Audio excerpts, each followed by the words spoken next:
Welcome students to GDC classes. So today we are going to see about cosmetics under pharmaceutics. So let's see what are the points that we are going to cover under pharmaceutics, that is cosmetics. So first we are going to see about the general introduction about the cosmetics, related to some jurisprudence points. What are the forms for the cosmetics? Then what is the manufacturing facilities for that, which is the schedule and all. Then we are going to see what are the different types of cosmetic preparations along with their formulation components. So we are going to see what are the formulation components depending upon which is the cosmetic preparation, and we are going to see the individual evaluation parameters if it is there. Now first is introduction. So remember the year, that is Drug and Cosmetic Act 1940. So this is the year 1940 where Drug and Cosmetic Acts came into existence as per the first schedule. So under jurisprudence, so there are different schedules. So as per the first schedule of Drug and Cosmetic Act 1940, Nagamuni is the name of the book under Siddha system of medicine. So they may ask like which is the following book, Nagamuni, or some 2-3 names they will give. So remember, Nagamuni is the name of the book, and that too it is under Siddha system. Remember, they may ask Siddha, Ayurveda or Unani, like that. So it is under Siddha system of medicine. Now next important point is about the license for cosmetics. So uh, uh, we are going to see this in jurisprudence. So there are different forms depending upon what is the type of the license. So specifically for cosmetic, it is 31, 32, 33 and their A parts. So 31, 31A, 32, 32A and 33, 33A. So that is a license for cosmetics. Remember, these are the forms for the cosmetics. Next is schedules. Now there are different schedules under different like for a blood bank, for the application, like the different schedules are there. Specifically for cosmetic, it is M2. M stands for manufacturing. So what are the requirements required for the manufacturing of cosmetic, that is given, that is detailed under M2. Remember this M2, requirement of factory premises for manufacturing of cosmetics. So that is given under M2. Next is Schedule S. So that is for the standards of cosmetics. So whatever the standards are there, so that has been given under Schedule S. Next is Schedule Q. That is Part 1. So that indicates whatever the list of dyes, colors, pigments that are to be used in the cosmetics preparation or the soaps, that has been given under Schedule Q Part 1. So remember, whatever the colors, dyes are there, pigments that has to be used in cosmetic and soaps, that is given under Schedule Q Part 1. So this was about general introduction, some points which are related to cosmetics that has been covered here. Now let's see cosmetic preparation. So basically cosmetic preparation that has to be applied externally, either to nails, to skin, to hair, to improve or to beautify the complexion, skin or hair. First is dentifrices. So there are different types. Dentifrices is related to teeth or tooth, to for its protection, for the stain removal, for tooth decay. So the products which we are using, that is nothing but dentifrices. Next is nail polish. It is also known as nail lacquer, that is applied to the nails to improve its complexion. Next is antiperspirant for reducing the sweat production. Depilatory preparations means to remove the hair from the body surface. Next is talcum powder, baby powder, face powder, which comes in like loose and the compact form. Next is cleansing cream, vanishing cream and the hair products. So these are the different types of cosmetic preparations that are being used, and let's see them one by one. So first is dentifrices. So dentifrices for use with a toothbrush for the purpose of cleaning the accessible surface of the teeth. So whatever the surface which we can access, the outer surface, for the cleaning purpose we are using this dentifrices. So the function is to clean the accessible surface of the teeth. Cleaning includes removal of food debris, plaque and foreign matter. decrease the tooth decay. As the time goes, the tooth start decaying, the decomposition may happen.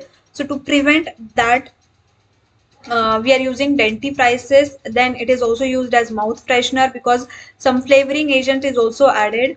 Approval of gingival health, that is the gums which are present, so that health is also important. Now, this is an important chart where we are going to see what are the formulation components present in dentifrices, what are their function and example. So the very first is abrasive. Abrasives are nothing but polishing agent. Remember the alternative names wherever it will come. So abrasives are nothing but polishing agents. Polishing means they will remove any whatever stain is there or any dental plaque is present, and to polish the enamel. Enamel is nothing but the outer surface of the teeth. Outer surface of the teeth, that is known as enamel. So to remove the stains, to remove any dental plaque, food debris, anything, these abrasives are used for polishing the accessible surface. Now for that reason we are adding some calcium and some sodium salt. So calcium carbonate, dicalcium phosphate, tricalcium phosphate, calcium pyrophosphate, insoluble sodium metaphosphate, hydrated alumina, silica and silicate. So these are the different examples of abrasives or polishing agents. So remember these things. Next is detergent and foaming agent. Now we know detergent and these foaming agents give some effectiveness in cleaning the teeth. Some effectiveness and cleaning the teeth. How they act, we all know that surfactant role is to reduce the surface tension, and hence it becomes easy for cleaning purpose. So it imparts more effective cleansing due to lowering in the surface tension. So because of reducing the surface tension, the cleaning becomes more easy or more effective. Now the examples are like soap, SLS 2%. SLS, remember the HLB value is 40. So remember it is hydrophilic one, the HLB is 40. Here it's not given, please note it down. Sodium salt of sulfated monoglyceride. Sodium salt of sulfated monoglyceride. Sodium N-lauryl sarcosinate. Sodium N-lauryl sarcosinate. So these are the examples of detergent and foaming agent. Next is humectant. Now, important thing is under dentifrices, we are going to select toothpaste is there, tooth powders are there, mouth fresheners and everything. But humectants are added only in case of toothpaste. Now, first discuss what is the role of humectant. So, humectant is added to retain the moisture in the toothpaste. So that it prevents the toothpaste from drying. That is the reason we are adding humectants. Now if we see tooth powders, they are already in dry form, so humectants is not required in case of dry powder or tooth powder. That is the reason humectants are only added in case of toothpaste. Remember this one. So it retains the moisture when paste is exposed to air. When we will open, there are chances like for certain period of time toothpaste will be subjected to air or the outer environment, and hence there are chances like it may dry out. So to prevent that drying, we are adding humectants. So it retains moisture when paste is exposed to air and prevent the paste from hardening. So the examples of humectant are glycerin, sorbitol, propylene glycol. So these are liquid in nature and they help to retain the moisture. The next one is binders. Now here the important thing is again binders, basically they are added because we know in dentifrices there are solid excipients and some will be liquid excipients. So there has to be certain ingredient which will bind this solid and liquid. So which is that ingredient? So that ingredient is nothing but binders. So binders will help to make this together, solid and liquid, and it will prevent the phase separation. The phase separation will not occur if we are using binders. Now we know again solid and liquid phase is present only in toothpaste, and hence binders will also be required only in case of toothpaste. In dry powder or tooth powder there are only solid ingredients, so tooth binders are not required in tooth powder. So remember binders, they are added only in case of toothpaste. So to avoid the separation of solid and liquid phases, the function is to avoid the separation of solid and liquid phases. So what are the examples? Gum acacia, agar, alginate. These are similar to the tablet binders. Bentonite, sodium CMC, that is carboxymethyl cellulose. V-gum, glycerin of starch, carbopol 934. So these are the different examples of binders that we are added. Next is flavoring agents. Flavoring agents means to give the flavor. Since we are taking this by the oral route, it has to be pleasant while we are taking or using this dentifrices. So mostly they are volatile components like spearmint, peppermint, cinnamon mint, and wintergreen. So these gives the flavors. Next is sweetening agents. Because we are taking this into oral cavity, there has to be certain uh, certain taste. It should not be bitter because the generally volatile components may have certain kind of bitterness. So saccharin is added. That is a artificial sweetener. Preservatives. Now remember, in case of preservatives, because we are using liquid ingredients also which are susceptible to microbial attack, so we have to add preservatives. So the first is formalin. Remember, the formalin is 40% formaldehyde, that is HCHO. 40% formaldehyde solution is nothing but formalin.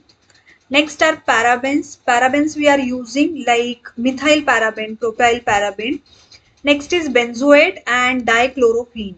So benzoates like sodium benzoates we are using dichlorophene. Next is stain removers. Stain removers mostly we are using polymers like PVP, dextran, organopolysiloxane. So polymers we are using to remove the stains. Next is bleaching agents. Bleaching agents are also known as oxidizing agents. Sodium perborate, potassium chlorate, hydrogen peroxide, urea. So these are different bleaches or oxidizing agents that we are added. So this was all about the formulation components of dentifrices, their function along with their examples. Now let's see what are the therapeutic agents in formulation. So the first is ammonium compounds. Ammonia, it is basic in nature. So the examples are urea and dibasic ammonium phosphate. So ammonia, it will loosen the bacterial plaque. Whatever plaques are there on the teeth, it will loosen the bacterial plaques and it will be easily removed after brushing. Means with the help of toothbrush, it will remove easily removable by toothbrushing. Urea counteracts the influence of carbohydrate in lowering the pH of the dental plaque. Means carbohydrates, whatever carbohydrates are there, they are responsible for reducing the pH. Reducing means it becomes more acidic. So urea is basic in nature. Urea is nothing but basic in nature because of the presence of ammonium. So whatever the pH has been reduced, means it has become acidic. So the urea, it is basic in nature, that will counteract the effect of carbohydrate because of which the pH was reduced. So urea counteract the influence of carbohydrate in lowering the pH of dental plaque. Carbohydrate reduces the pH and the urea counteracts its effect. That means urea solution reduces the acid formation because urea is basic in nature. Dibasic ammonium phosphate reduces bacterial count. So these are the like therapeutic agents which are used. Next is chlorophyll derivatives, penicillin, enzymes like pancreatic, fungal enzymes like dextranase. Dextranase means it will act on dextran. And next are fluorides. So these are the ingredients that are added into the dentifrices. Now there are different types. We already discussed about like tooth powders are there, toothpaste, liquids like mouthwashes, and some solid blocks are there, which is placed in the tooth cavity. Now first we'll see about the liquid dentifrices, that is mouthwashes. They consist of aqueous alcoholic solutions Now again, if we are taking that in the mouth, it has to be certain flavor should be there. So it consists of essential oils designed to have delicate odor, impart a refreshing and a pleasant flavor.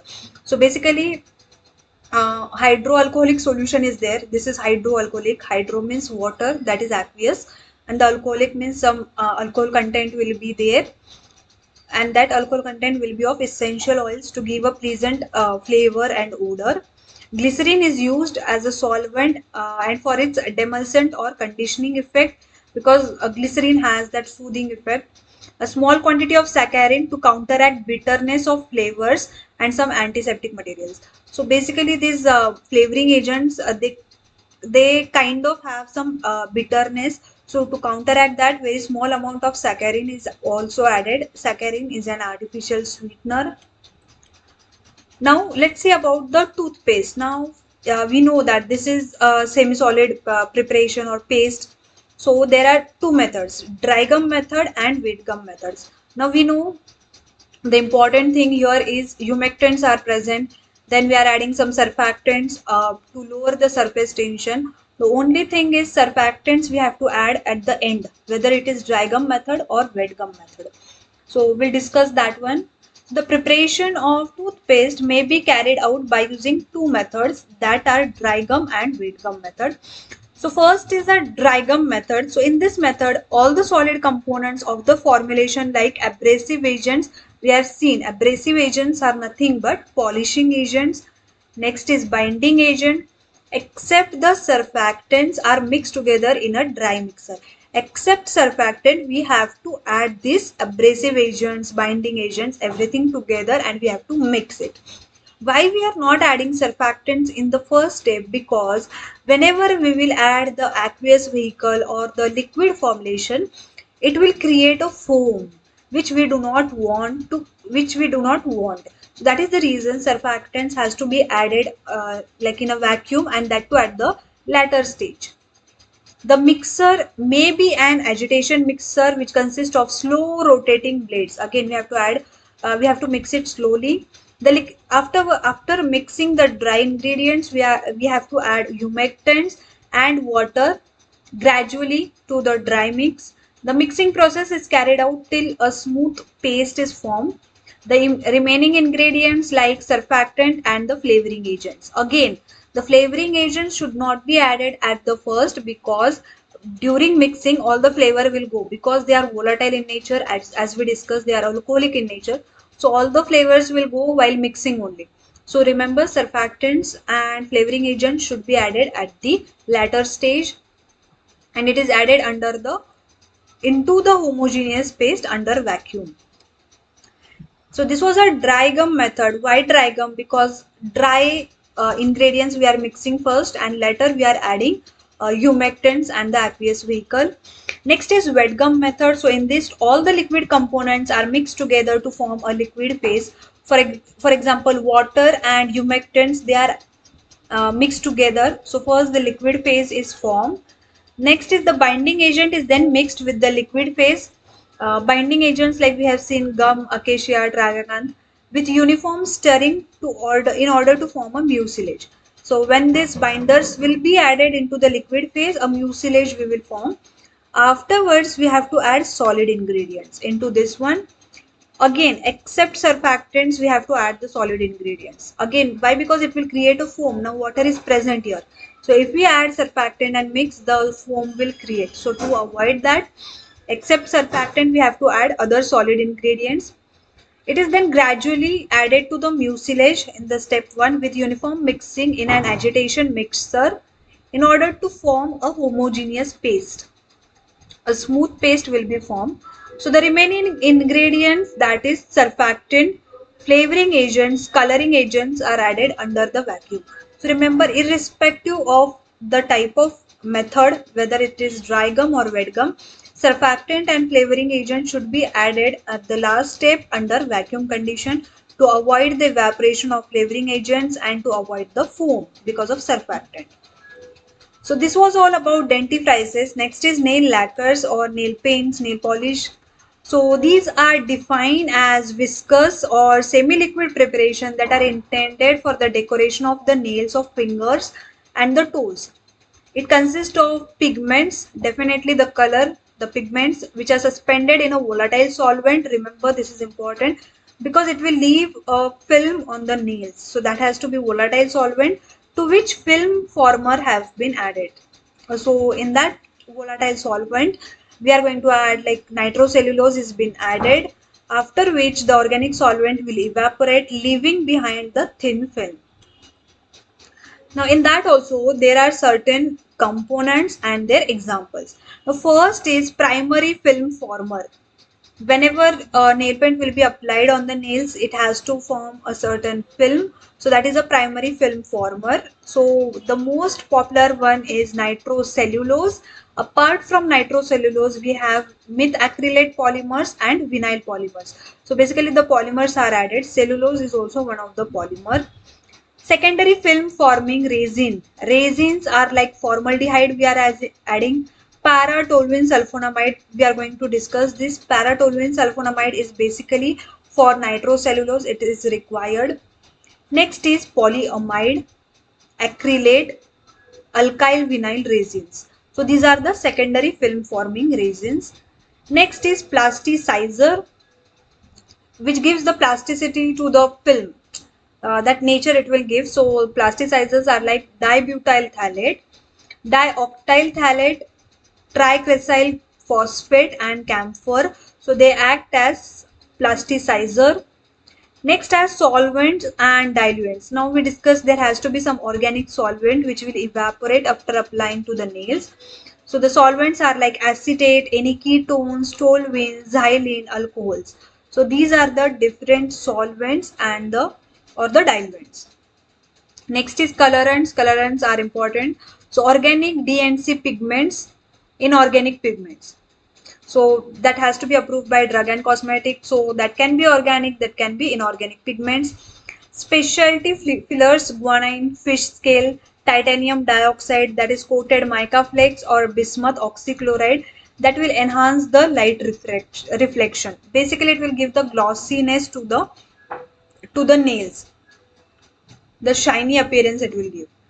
Next is suspending agents. Now, if we are adding any film former into the organic solvent, that has to be suspended throughout. That has to be suspended throughout that formulation.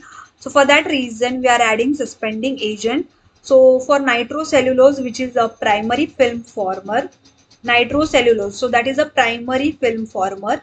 It is used to enhance resin, which is used to enhance the nitrocellulose film, that is toluene sulfonamide formaldehyde. This is very important for nitrocellulose, toluene sulfonamide formaldehyde.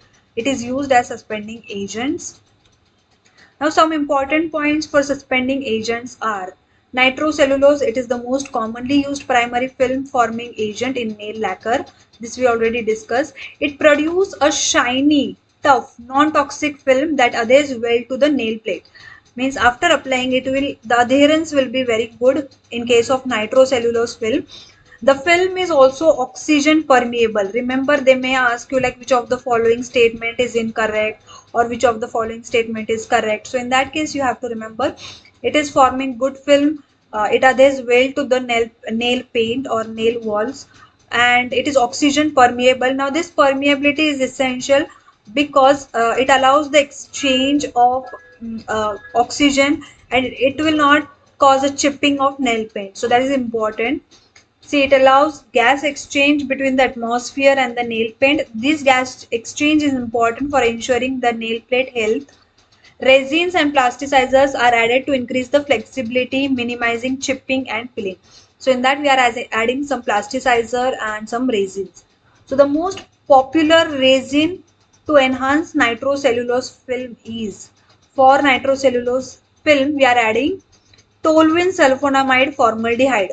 Toluene sulfonamide formaldehyde. However, it is the source of allergic contact dermatitis in some nail enamel. So they are the source of dermatitis. Some skin infection may happen. Hypoallergic nail enamels use polystyrene resin or cellulose acetate butyrate, but sensitivity is still possible. Guana in fish scale, bismuth oxychloride or titanium dioxide coated with this mica flakes can be added to enhance the light reflection and to give a frosted appearance. So basically these are added to enhance the gloss, to enhance the light reflection. But remember, now for nitrocellulose it is toluene sulfonamide formaldehyde. Now the preparation, how is there for the nail lacquer? Similarly for how we have seen for the toothpaste, similarly is for the nail lacquers. So the film forming substance, that is the primary substance nitrocellulose, which is commonly used, it is dissolved in a suitable solvent. Now this solvent has to be organic in nature so that it will evaporate. Next is resin plasticizers that will help to prevent the chipping of the nail paints and all. It can be directly added or dissolve them in small amount of solvent. Otherwise, you can add directly to step 1. The finely divided pigments are added by forming dispersion of the pigments. Now, pigment is added. Now, pigment will not dissolve. Pigment will be dispersed uniformly because they should not form, as they form aggregates. So, there are chances like aggregates may occur. So, we have to reduce its particle size so that it will be dispersed evenly. So the dispersion can be formed by milling the pigments. Now, the size reduction of pigment in nail lacquers can take place with the help of ball mill or triple roller mill. Remember these also examples, ball mill and triple roller mill. These are used for the size reduction of the pigments in the case of nail lacquers. Now, the dispersion of pigments, nitrocellulose and plasticizer are ground together in a solvent in order to form a plastic mass. Now this dispersion, whatever we have prepared, the pigment dispersion, the nitrocellulose and the plasticizer, they are ground together in a solvent in order to form a plastic mass. After doing the size reduction, we are adding into the organic solvent to form a plastic mass. Then the final mixing of the ingredients for the manufacture of nail polish is carried out in a stainless steel tanks with a stirrer. Afterwards, we have to use the stirrer. Initially, the tank is charged with the diluent and nitrocellulose. Suitably weighted, the diluent is added to it. Initially, the nitrocellulose and the diluent is added. The plasticizer and the resin are added next, and the mixing process continues. Mixing process is carried out till sufficiently uniform solution is formed. The clear lacquer is then subjected to filtration, centrifugation in order to remove any particles. Afterwards, we have to centrifuge it to settle down the particles or to filter it so that any of the insoluble materials or the big particles will be at the top. So this was about the preparation of nail lacquers. Now briefly we'll see about the evaluation of nail lacquers. So the test for non-volatile content. Now we are adding some volatile contents.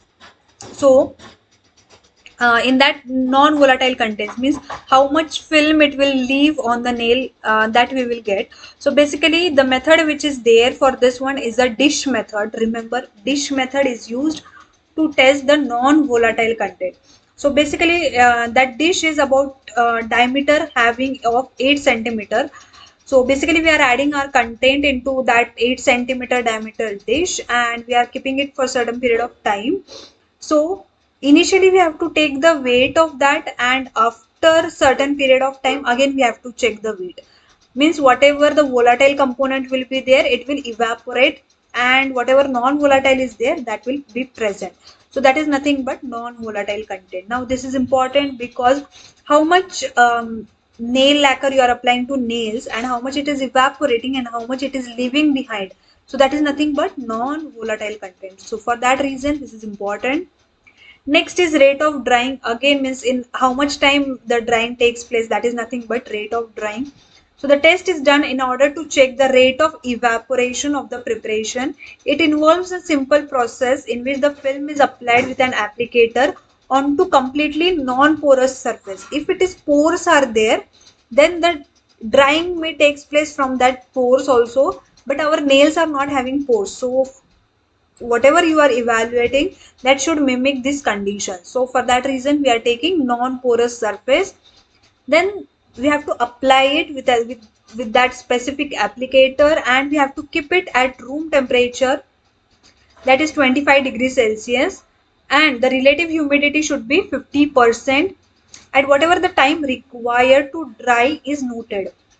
How much time it is taking to dry out, it is noted. So if it is taking more time, means rate of drying is more. If it is taking less time, lesser rate of drying. Color of the product. Now, for example, if it is peach color, then you have to compare it with the standard color. So that's how it is done. So the color of the product is tested by comparing visually with the help of standard color. Test for smoothness of the film. So the surface property can be studied by microscopic analysis. So after application, we have to check for microscopy. If any big particles are there, that means it is having some rough kind of texture. It is not smooth. Estimation of gloss. Gloss is nothing but shiny. The gloss is nothing but shininess. If more shininess means more reflection will be there. So that's how the gloss is estimated. So the gloss of the product can be determined by the use of an instrument. This instrument will work on the principle of reflection of light. This, this will work on the principle of reflection of light. Test for hardness of the film. So the hardness is then checked by applying mechanical force externally. So whether the film is breaking or anything is happening. So test is done to check the hardness of the film. Test for resistance to abrasion. So this is done by again applying mechanical force externally on the film surface. So the surface characteristics of the film before and after the application of abrasive force are then studied. Test for resistance to water permeability. So basically, if your film is absorbing any kind of water or not, that is being checked. So this is a measure of resistance of the film towards absorption. Means it should not absorb any water. It should not permeate. The permeability, water permeability should not be there. So it should resist that. Next is test application property. It is a measure of ease of application of the product. With how much ease that application, that product can be applied to the nails, that is checked. It is carried out more reliably by applying on nails only. The degree of evenness means it is uniform throughout the nails, and smoothness of brushing means while brushing it should not produce those lines. It should be very smooth, and the presence of any air bubbles are checked out while applying, whether it is trapping any air bubbles or not. So that is also checked. Next is test for viscosity. Again, if it is very thin or very less viscous, it will become watery and it will not form a film. If it is very highly viscous, then very thick film will form, and all rate of drying will also be increased. So the viscosity has to be optimum, and it is measured with the help of Brookfield viscometer. Test for stability. It measures of long lasting ability of the product. It can be done using acceleration stability test. To what condition it is stable? Generally at accelerated condition it is placed. So this was all about nail lacquers. Now the third is antiperspirant. So these are the astringents. Astringents are nothing but they are having protein precipitation action, and they are used to reduce the amount of sweat secretion. Certain people, they will have the condition like because of the body conditions, more sweat will be produced. So to reduce the amount of sweat secretion, antiperspirants are added. So they are considered to have a coagulating effect on skin protein. So as they are astringent are nothing but protein precipitation action, that means coagulation action. They will have the coagulating effect on skin protein and block the opening of sweat ducts. So we all know sweat is produced from the sweat ducts. So the opening will be blocked by the antiperspirant, and it will help to reduce the sweat. Examples are aluminium sulfate. This is very effective. Aluminium chloride is also there. Aluminium phenol sulfonate and zinc phenol sulfonate. So basically these are the examples of antiperspirant. The fourth is depilatory preparation. The fourth one is depilatory preparation. Depilatory preparation is nothing but removal of hair. Now what is the basic principle? Here they are made up of a protein that is known as keratin. So basically these preparation, they will act on keratin only, thus breaking its structure, and hence it will help to remove the hair. So a depilatory is a cosmetic preparation used to remove the hair from the skin which is present on the human body. So the active ingredient which is present, remember this is very important, that is calcium thioglycolate. Calcium thioglycolate. It breaks down the disulfide bond of cysteine. This is an amino acid which is present in a keratin. This amino acid is made up of disulfide bond. This is important. It is made up of this disulfide bond.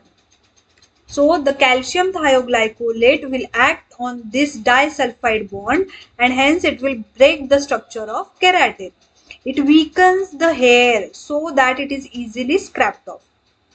This breakdown reaction is affected by calcium hydroxide, an alkali which is present in calcium thioglycolate. Calcium thioglycolate, it is made up of calcium hydroxide and thioglycolic acid. The breakdown happens because of an alkali, that is calcium hydroxide. So it is present in this one. Calcium thioglycolate. It consists of calcium hydroxide and thioglycolic acid, which gives calcium thioglycolate. So the calcium hydroxide is present in excess to enable the thioglycolic acid to react with the cysteine present in hair protein. So this calcium hydroxide which is present in excess to enable the thioglycolic acid. So these are made up of calcium hydroxide and thioglycolic acid, which acts on the cysteine present in the keratin. It breaks the disulfide bond and it weakens the hair so that hair will be removed off easily. So this was about the depilatory preparation mechanism. Now active ingredient in depilatory preparation, which will cause the hair fibers to swell and produce a cleavage of cysteine bond. So it will, hair fibers first it will swell, and after breaking the disulfide bond it will be removed easily. Sulfides like barium sulfide, strontium sulfide, sodium sulfide. Stannides like sodium stannides are used. Substituted mercaptans like calcium thioglycolate, this we have already discussed. Enzymes like keratinase, because it is already made up of keratin. So the enzyme that will break the keratin, that is keratinase. So keratinase is also acting as one of the active ingredients. Next is humectant. Again, this depilatory preparation, they are like paste like only. So these humectants are important, as we have discussed for toothpaste. So here also glycerol sorbitol is added.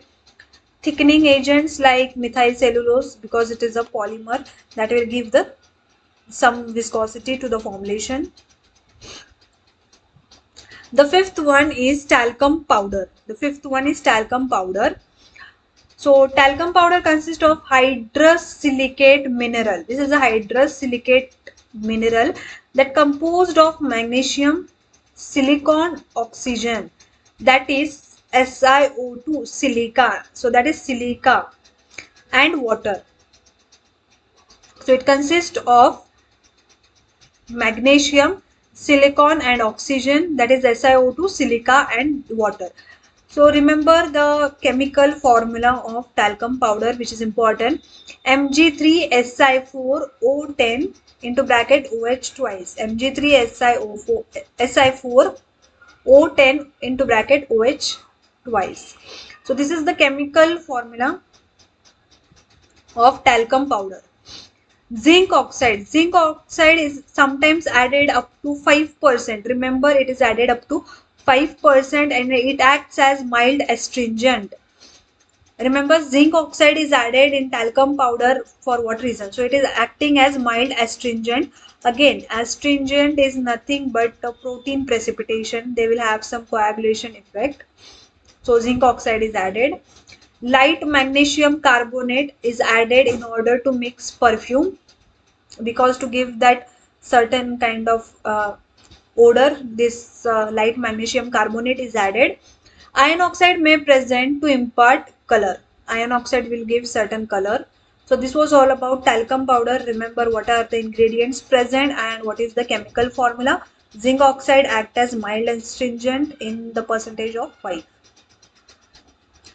Next is baby powder. So it is similar to talcum powder but contains additional antiseptic material, that is boric acid. Similar, little bit similar to talcum powder but boric acid as antiseptic is added. Now face powder. Basically face powder is loose and compact also.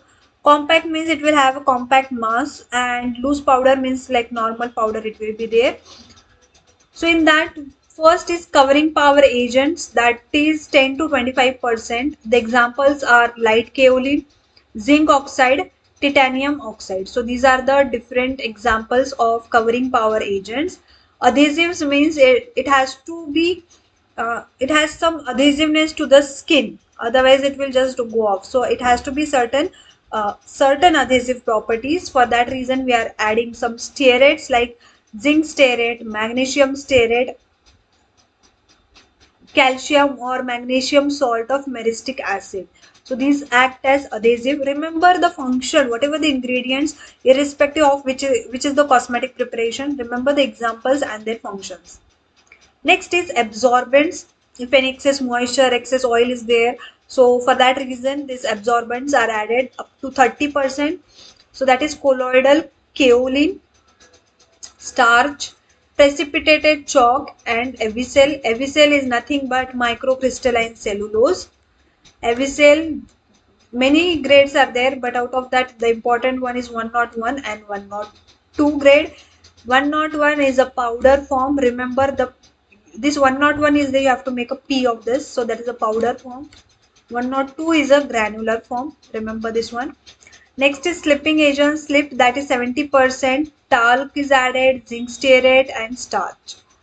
So this was all about the ingredients of face powder, that is a loose one, and their examples.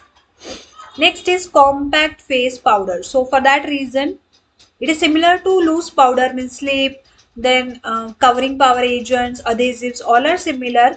Only binding agent is added because this is having a compact mass like structure. So the binders will help to make a compact mass. So binding agent is extra additive, remember, which is the extra additive in case of compact powder. So binding agent is added compared to loose powder. The binders are, now remember, addition to the loose powder ingredients, binders are also added. It is not like only binders are there. Additional to loose powder, these are the ingredients.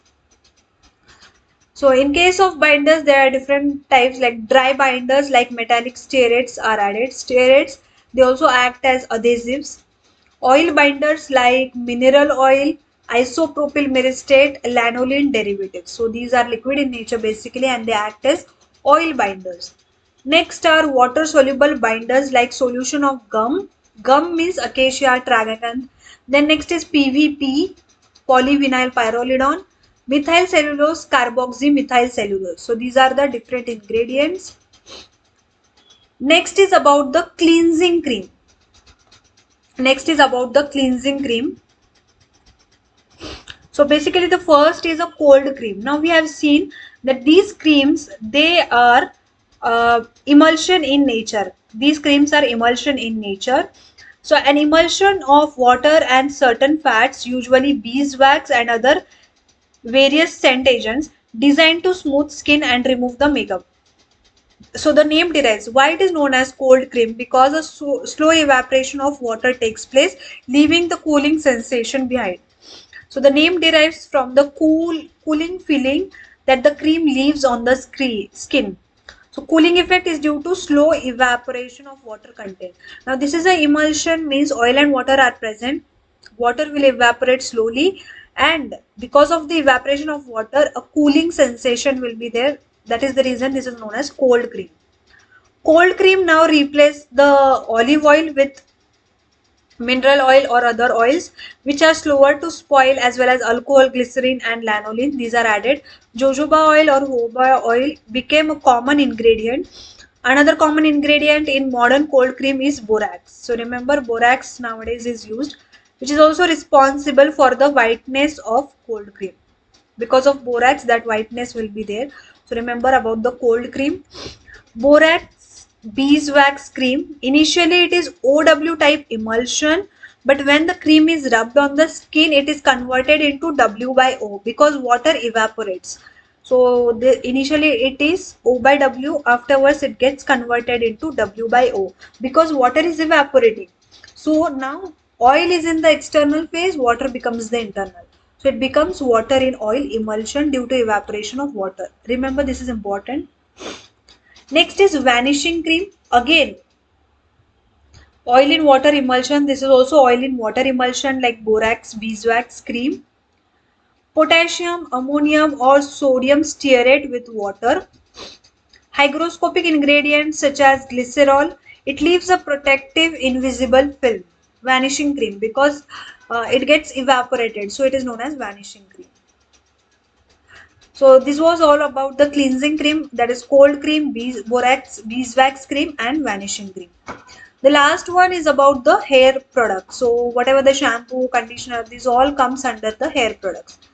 So a shampoo is a product that is a preparation of surfactant for cleaning the dirt, sebum, sweat from the hair and the scalp. Now in this, these are the components, function and the examples. So first is a primary surfactant to foam and clean the hair. So again we have seen the surfactant, they reduce the surface tension and it helps in the effective cleaning. So to produce the foam and effective cleaning, the principal surfactants are added like fatty acid soap, alkyl sulfates, alkyl ether sulfates, paraffin sulfonates, alkyl benzene sulfonates. So these are the different ingredients that are added. Next is secondary surfactant, the modified detergent and surfactant properties. So they will help or they will assist in the primary surfactant. So they are known as secondary surfactants. Like secondary alkyl sulfates, monoglyceride sulfates, alkyl sulfosuccinate, acyl amino acids, acyl sarcosine. So these are the secondary surfactants. Next is anti-dandruff, means to remove the dandruff from the skin. So parachloromethaxylenol, parachlorometacresol, hexachlorophene, methionol, quaternary ammonium compounds, chlorhexidine, resorcinol salicylate, selenium compound, sulfur, zinc, undecylonate. So these are the different anti-dandruff agents.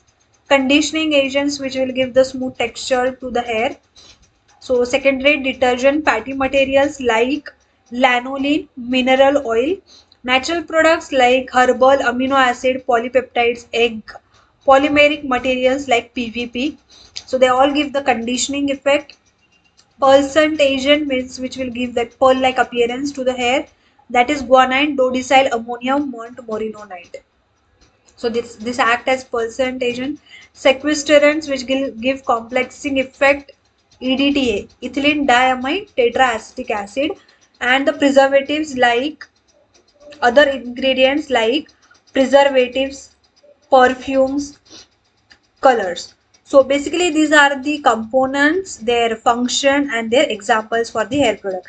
Remember which are the components and what is their role, like example, what are their examples. So these things are important in case of hair products. Now evaluation test of shampoos. Foam and foam stability. So basically we are adding certain surfactants. So it is important to know for certain how much is the lifespan of the foam, till what time it is there foam. Next is detergency and cleaning action. We are using certain like surfactants to lower the surface tension and to give the cleaning action. So it is important to know till what period of time it will help to clean and the cleansing action is there or not, with how much effectiveness.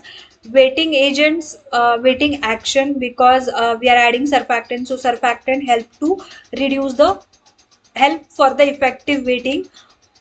Now here remember wetting action and wetting effect is related to theta, that is a contact angle. Now contact angle is related to wetting. How? We have seen this in case of suspension. Remember, higher the contact angle, lesser will be the weighting. Higher the contact angle, lesser will be the weighting, and lesser will be the contact angle, higher will be the weighting. So basically, these are inversely proportional to each other. The contact angle, it will range from, like it will start from 0. If 0 means perfect weighting will be there. 0 to it will lie from 180. 180 means absolutely there is no weighting effect. And the test for weighting is a Drave test, in which we are using cotton yarn. Remember, Drave test, it is used in which cotton yarn we are placing. So we are placing the cotton yarn in that surfactant. If weighting is there, cotton will sink at the bottom. If weighting is not there, it will not sink. So that is a Drave test. So 0 to 180. 0 means perfect weighting. 180 means absolutely there is no weighting. And if it is in between this, that is 90, then it is a partial weighting. It is a partial weighting. So remember these important points for the weighting. Then conditioning action, we are adding some conditioner agents also. Irritation to the eyes, there has to be absolutely no irritation or the lesser irritation uh, to the eyes. Then pH is important, because if it comes even slightly in contact with the eyes, the irritation may occur. Fragrance, it is important. Soap or detergent content, if we are using certain anionic, cationic, non-ionic, which type of surfactant we are using, so that has to be in limited. Effect in hard water, and the viscosity. What is the viscosity of the formulation? Is it too viscous or too watery? So these are the evaluation tests for the shampoos. So thank you so much. So this was all about the different types of cosmetic preparation along with their components and the function and the examples. So next topic we will see in the upcoming sessions. So thank you so much.